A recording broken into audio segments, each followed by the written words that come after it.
see the world through other people's eyes. Now, empathy is a quality of character that can change the world. So hi, it's Edwin Rutsch, and this is Dialogues on How to Build a Culture of Empathy and Compassion. And today I'm here with Vinciane Rycroft. Thank you for joining me. Hi, Edwin. So I just want to give a little quick introduction. You're director and co-founder at the Mind with Heart organization, which is at mindwithheart.org.uk. And it's an educators network for secular education and empathy and compassion. And what we really wanted to talk about in this dialogue is a conference that you're putting on called Empathy and Compassion in Society. And it's for education professionals. And it's located at compassioninSociety.org. So would you like to just introduce the conference? And I'm also going to show some pages, some screenshots as we kind of talk about it. Sounds great. Yes, I mean we've talked about this conference a little bit before, but it's coming on well, and it's just nice to give a bit of news about about the speakers and the partners and so on. So this conference is actually for the whole of the public sector. It's for education professionals, but it's also for healthcare professionals and social care professionals and policymakers in the public sector in general. So the idea behind it is really to challenge us to rethink or rediscover empathy and compassion and the role that plays in our society. That's the idea. And I guess what's special about it is we're going to be gathering quite a variety of people who are going to be looking at the whole empathy debate from lots of different angles, just like you do in your panels, but just a smaller group of people sitting in the same room for a couple of days. Great. And maybe we can just mention that it's on November 22nd and 23rd is when you're holding it in the UK. Where is it located? Yes, so there is a youth event on Thursday, the 22nd of November. That's free for schools. And that's in London. And also in London is then the professional conference the following days on the 23rd and the 24th of November. Okay. So that's all of that is, yes, just in central London. Oh, okay, great. So it's pretty accessible there. I've heard people, that I've talked with all over Europe, planning on going. So it sounds like a great event and seems to be a lot of excitement that I've heard, for people who want to go everywhere from Holland and Germany and Sweden. I've just talked to people who are going, so that sounds great. Yes, I mean in Europe there has been one really excellent conference. Was it 2010? It was a Mind and Life conference on compassion and economics. But apart from that, it's quite. I mean, it's obviously not a new topic because it's a very old topic that philosophers and so on have been talking about, for as long as we've all been around. But treated in this way, it's quite a new topic. Well, I thought we would go through, since you're mentioning topics, it looks like you broke it down into three sections, and I'm on the topic page here, and it starts off, the first section is compassion and empathy, scientific definitions, misunderstandings, and function. Yes, so we're aiming to look at those three big areas. Yes, so one aspect is really being very clear about what we mean by empathy and compassion, because what we find very often, whether it's in education or healthcare or policy, that the problem often comes from what we understand by empathy and what we understand by compassion. And if there is misunderstanding, then people discard those values and they're actually skills, not just values, as not being relevant, you know, for our society, for the way things function these days and so on. Whereas if you're very clear about what's actually understood and you know, the ways to cultivate these skills, then there's much less room for misunderstanding. So that's our first topic. Yeah, so you're really wanting to get the kind of the academics and the professionals in this field to start talking about really getting a clearer definition, because you interviewed Paul Ekman and I did as well, and one of the things he said, it's a minefield out there, and you know, in terms of, you know, it's a morass because the definitions are so all over the place and people using the words empathy and compassion in different ways. So that's a great thing to do, to get some clarity around it. I mean, it's only the beginning, yes, because I mean, of course, these things evolve over time anyway, but I think it will probably take more than one dialogue at that kind of level, both from the scientific point of view, but also with people really on the ground, you know, very practically dealing with trying to apply these values and skills in their professional lives. So there's this dialogue is going to be ongoing. Well, just as an addendum to that, I've been working on a definition as well, and I have my own, you know, that I've kind of put together. So I hope I can kind of engage in that dialogue and maybe afterwards keep it going too, that we can do maybe some Skype panels with people who are working on this. You know, you could help facilitate and we can kind of keep that dialogue about the definitions going.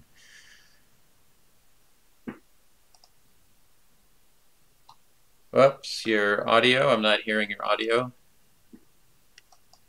Sorry, that's this funny microphone thing. So that's one element. But within that comes really the understanding of how that relates to modern life, you know, day-to-day reality. Then there is an aspect that's been more recently talked about. It's kind of old common sense in a way, but of the benefits of cultivating empathy as a skill, both on a personal level and on a professional level. So there's been quite a lot going on in this area, you know, with the work of Daniel Goleman and so on. But that's also an ongoing point of discussion. And then the third one is looking much more practically at good practice in education, good practice in healthcare, in social care, and so on. So that's going to be looking at case studies. But we're going to go very much into workshops. There is 12 workshops offered during this conference on the second day. People can choose 3 of them. And so the idea is really also to get very practical and try out some of the tools to develop these skills and also have some more focused debates on some of the topics. Well, I see your program seems to have, it has 2 components. There's a youth gathering and then the conference. And so what's the program within the youth gathering? The youth gathering, well, you know, we're an education charity. And actually, you know, the reason why we put together this conference was as much for the youth gathering as for the conference itself, actually.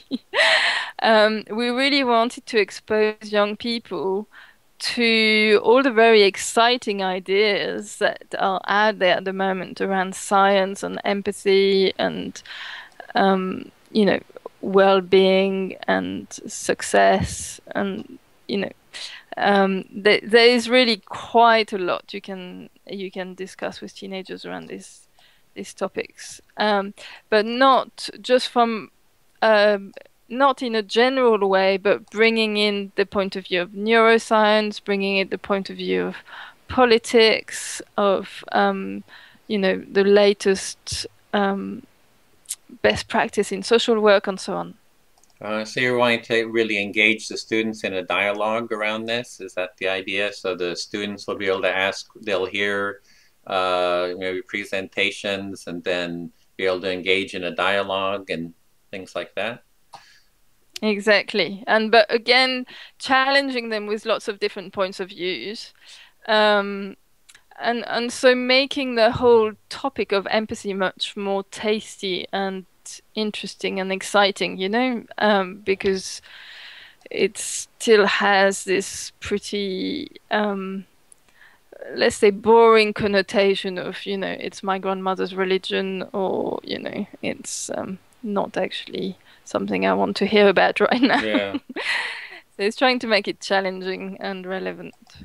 Yeah, how do you do that? What's some ideas around that? How's that going to happen? I mean, we've done it on different scales already, and there's a few elements for it to work. One is having really open discussions and starting from questions that are really relevant to young people's lives right now. That's one. Second is it's all about how interesting the speakers are. So obviously a neuroscientist, is interesting to a young person because they don't get a chance to meet one very often. Or recently we had a gathering with this really great man in London called Junior Smart, who is an ex-offender who is mentoring ex-offenders, and he's a fantastic personality and really warm-hearted person, and they absolutely loved him and completely enjoyed talking about compassion for 2 hours. The time went like a flash just because it was a living experience in front of them. So that's a really important element as well. Okay, and how many students were there? I thought it was like a couple hundred or 400 or something like that. In November, it will be 300. Oh, 300. Yes. Okay, and then the second part is the conference. Then. Yes. So after that, we have a 2-day professional conference, and we start with a more traditional type of conference, with keynote speakers and so on.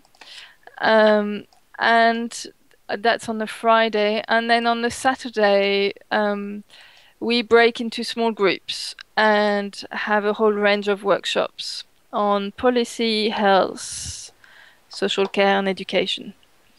And then we close the day with a plenary on compassionate leadership. Because basically all of our speakers are examples of leadership in their own fields, whether it's in health or education, science, research, so on. So we're going to close on this topic of leadership. Mm-hmm. Well, I see you have the speakers is a great lineup. There's Tanya Singer. Do you want to go through some of the speakers? I mean, she's heads a research lab there in Germany that does a lot of work around empathy. So you've really got like some of the top people, in all the different fields. Yes, I mean, yes. I mean, as I said, the idea is to give different perspectives, and so, I mean, it's quite a big, it's quite a lot of speakers. So maybe we can go through all of them now. I mean, one really interesting one. I mean, we're completely delighted to have every single one of them. Mary Gordon, for example, is this amazing educator. Have you interviewed her before? Yeah, I did. She was really, I mean, she has such deep experience with it. It was just such a pleasure to talk to her. Yes, she's amazing. She she initiated this program called Roots of Empathy that introduces babies in classrooms as empathy teachers, which is just completely brilliant. So that's, I mean, we're very fortunate she's coming over from Canada for that. Also, James Doty, who is the founder and director of the Center for Compassion and Altruism Research and Education, this seeker at Stanford University. He's coming over from the US with one of his researchers, Jotam Heineberg. That's really exciting too. I mean, I don't want to bore you with all the details, but I love this kind of stuff. So, but yeah, whatever. you know them all. I do, already. yeah. Actually, one that you might not know. Oh, there's a lot. There's a lot there that I haven't talked to yet. So we'll have to get them after they're done with your conference. I'll kind of maybe do an interview with them as well as an addition. Sure. I mean, one that I'm particularly excited about too, because he comes from the field of education, is a professor both in neuroscience and in the science of education. He did first PhD in neuroscience and worked in that field for many years, and then a PhD in science of education. And his work shows that training teachers, school teachers in empathy reduces youth violence. Because, you know, usually we hear all about, you know, we have to, you know, educate young people and so on. But actually, his work is about training teachers, which I think there's a lot to be said for that. Just not because teachers need it more than anybody else, but because we all need it. Yeah. And also because their work is very tough, and it requires, you know, I mean, lots of really good human skills. So that's really, I mean, that would be really supportive, I think, of teachers to be offering that kind of training. Well, this looks like a wonderful conference. I mean, I'm really thrilled about it. Wish I could be there. We did want to go for about 20 minutes, so we have about 2 minutes left if you're wanting to keep it to our time. Well, I think, you know, we've been through the main points. I mean, just to really invite people to have a look at the speakers page, because as you said, it's I mean, it's going to be exciting to have all these people in the same building for a couple of days. Oh, you've also got a bunch of partners. I mean, you've got like the Tenzin, I don't know how to pronounce that, Tenzin Gyatso Institute, the Charter for Compassion, the Action for Happiness, the Spiritual Care Program, Compassionate Mind Foundation, Mind with Heart, Foundation for Developing Compassion and Wisdom. So the Ashoka is supporting it, and more. So you're really, you know, bringing and networking people together, and I think that's a really important part to building, you know, empathy and compassion is for the communities to start getting together and start sharing ideas and start planning, finding ways to work together.